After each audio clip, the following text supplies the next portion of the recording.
Alright, this video will be an introduction to trigonometry. And I think the first question to answer with this topic is, what exactly is trigonometry? Essentially, trigonometry helps us figure out the sides and angles to a right triangle. And we've seen something similar before with the Pythagorean theorem. The Pythagorean theorem, you need two sides, and that will let you get the third side. Trigonometry, you need two sides or angles. You have a little bit more flexibility.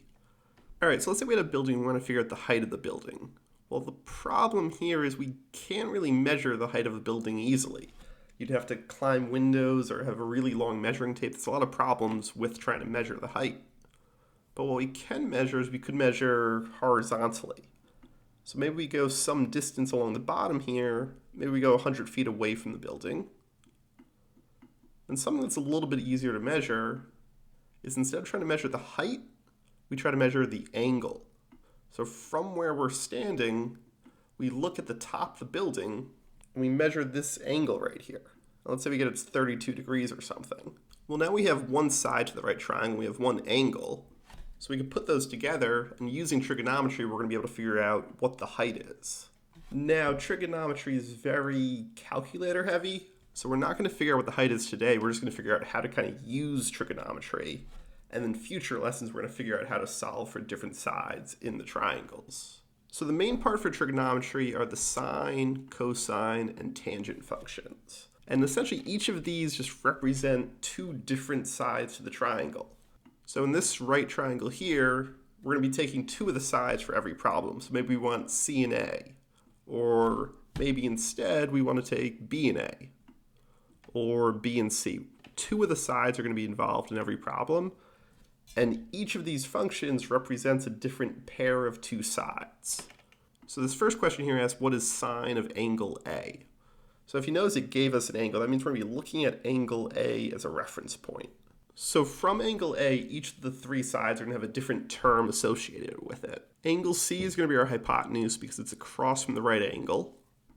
Angle A is going to be the opposite side because it's opposite angle A. You have to go across the triangle to get from angle A to side A. And lastly, we have our adjacent side B. Adjacent just means next to, so it's the side that's next to the angle that's not the hypotenuse. And you see written across the top here we have a helpful mnemonic, SOHCAHTOA. Essentially this helps us figure out what sides go with sine, cosine, and tangent. The sine of angle A is going to be the opposite side over the hypotenuse. So in this case here, sine of angle A is going to be lowercase a over lowercase c, the opposite side over the hypotenuse. So if you saw a question on the quiz that said, what is sine of angle A? It would just be a over c, the opposite side over the hypotenuse. Cosine is the adjacent over hypotenuse. So in this case, because angle A is here, the adjacent side is B, and the hypotenuse is C. So cosine of A is just B over C. Lastly, we have TOA. Each three letters gives us the trig function, tangent, the numerator, so O is opposite, and then the denominator, so A is adjacent. So tangent's the opposite over adjacent. It would just be A over B. So let's do an example with numbers because it might make a little bit more sense. So this one's asking for the three trig ratios of angle A. So this would be, what is sine of angle A? And to represent this, we just put the A in parentheses. The second trig function is cosine, which I'm just going to abbreviate COS. And the last one we have tangent. So to figure out what sine of angle A is, we need to get the opposite side over the hypotenuse. The opposite over the hypotenuse. If you go to angle A, first you get the opposite side, you just got to look across the triangle. So if you go across the triangle, the 3 is going to be opposite of angle A. So in this case, our numerator is going to be 3. Now a little trickier is to get the hypotenuse because, well, the hypotenuse isn't labeled with anything. So what we need to do is we need to use the fact that there's a 3, 4, 5 triplet. So that tells us the hypotenuse is 5. So we can put 5 in our denominator. So sine the opposite over the hypotenuse is just 3 over 5. For cosine, we need to get the adjacent over the hypotenuse, so COHCAHTOA. Well, next to angle A is going to be this 4 here. We don't pick the 5 because the 5's are already the hypotenuse.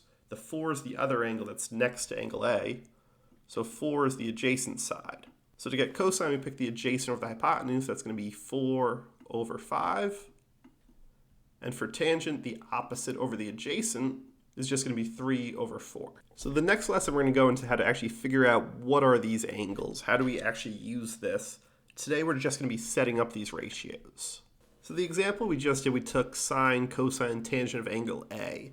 So opposite of angle A was the 3, adjacent was the 4, and the 5 was the hypotenuse, and we got our trig ratios. But if we had the same triangle, but instead they asked for the trig ratios of angle B, well, figuring this out is going to be a little bit different, because angle B, if we were to go opposite of angle B across the triangle, well, now 4 is the opposite side. So before 4 was the adjacent side, now 4 is the opposite. And 3, which is next to B, is now the adjacent. So our labels for each side switches, which is going to switch our answers. The hypotenuse would still be 5. That's going to stay the same. But sine, cosine, and tangent are all going to switch around.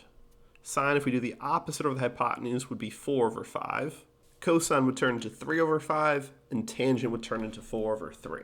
So for this next problem, we're going to combine a couple different topics we've learned. So because these two lines are here, we know it's an isosceles triangle.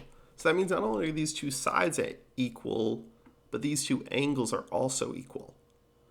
So if we have one angle that's 90, one angle that we'll just call x, and the second angle we'll also call x, well, that's going to be 90 plus 2x. Our angles have to add up to 180.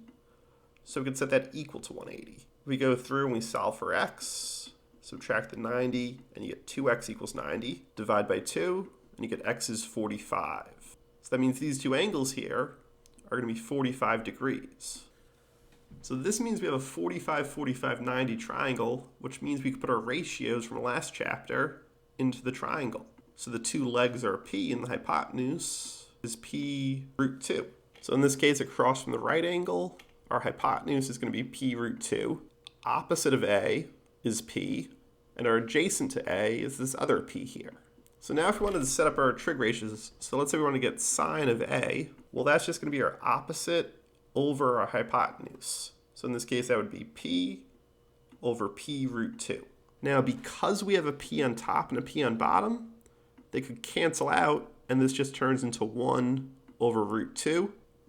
And then to move the square root out of the denominator, we got to move it to the top and get rid of the square root on the bottom. So sine of angle A is root 2 over 2. Cosine of angle A comes out to the exact same thing because the adjacent and the opposite are the same. Tangent of A is a little bit easier. Tangent is just opposite over adjacent. So in this case, that's just going to be p over p. So those cancel out, and we get tangent of A is just 1. Lastly, we have this problem that tells us that the tangent of m is 7 over 24. So what this means is the opposite over the adjacent is 7 over 24. So if we want to figure out what cosine of m is, well, what we do is we put what we know onto the triangle. So opposite of m, let's just call this 7, and adjacent to m, we could call 24. And the reason this problem ends up working out okay is because 7, 24 is part of a triple. So the third side is just 25. So our hypotenuse is 25. So now to get cosine of m, we just have to take our adjacent over our hypotenuse. So that's going to be 24 over 25.